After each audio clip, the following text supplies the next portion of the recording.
बहुमत मिळून सुद्धा भारतीय जनता पक्ष महाराष्ट्रासारख्या राज्यामध्ये वेळेवर सरकार स्थापन करू शकला नाही। अंतर्गत कुरबुरी असतील, त्यांच्या मित्रपक्षांच्या अंतर्गत कुरबुरी असतील, अनेक गोष्टीमुळे भारतीय जनता पक्षाला सुद्धा सरकार बनवताना महाराष्ट्रामध्ये कठीण जात आहे। जर सरकार बनवताना कठीण जात असेल तर सरकार चालवण्याची गंभीर परिस्थिती यांच्यावरती कशा प्रकारे येऊ शकेल आणि जो तो आपापल्या पद्धतीने महाराष्ट्राची कशी लूट करेल याचा ट्रेलर आम्ही गेल्या 8 दिवसापासून पाहतो। महाराष्ट्रामध्ये मुंबईमध्ये एक प्रकारचं अराजक निर्माण झालेलं आहे। मी तुम्हाला आत्ता हे सांगतो यासाठी, भारतीय जनता पक्षाचा विजय झाल्यापासून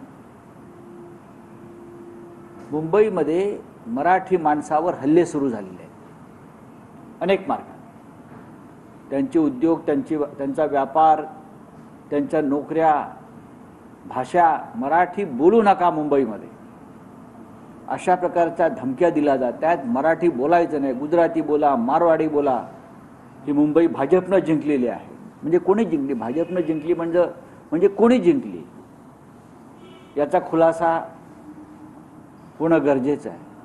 मराठी माणसाला उचलून आणण्याच्या धमक्या दिल्या जात आहेत टीका केल्याबद्दल।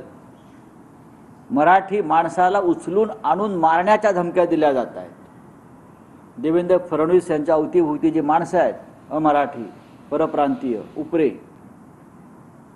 आणि शिवसेना म्हणून घेणारी मराठी माणसासाठी स्थापन झालेली शिवसेना, डुप्लिकेट शिवसेना का होईना म्हणून घेणारा पक्ष हा सरकारमध्ये सामील आहे आणि मुंबईमध्ये हे चित्र निर्माण झालं आहे। हे चित्र अत्यंत गंभीर आहे भविष्यासाठी महाराष्ट्राच्या मराठी माणसाच्या कष्टकऱ्यांच्या। मुंबई मराठी माणसाच्या त्यागातून निर्माण झाली आहे, कष्टातून निर्माण झाली आहे।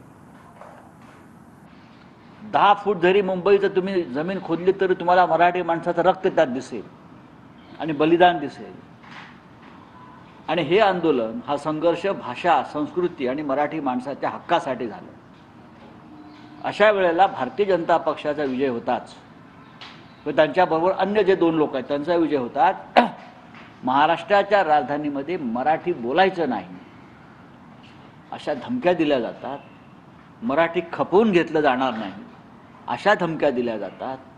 मराठी माणसांना ठार मारण्याच्या आणि मराठी माणसाला उचलून आणण्याच्या धमक्या दिल्या जातात आणि या राज्याचे होणारे मुख्यमंत्री आणि गृहमंत्री हे सहन करतायत।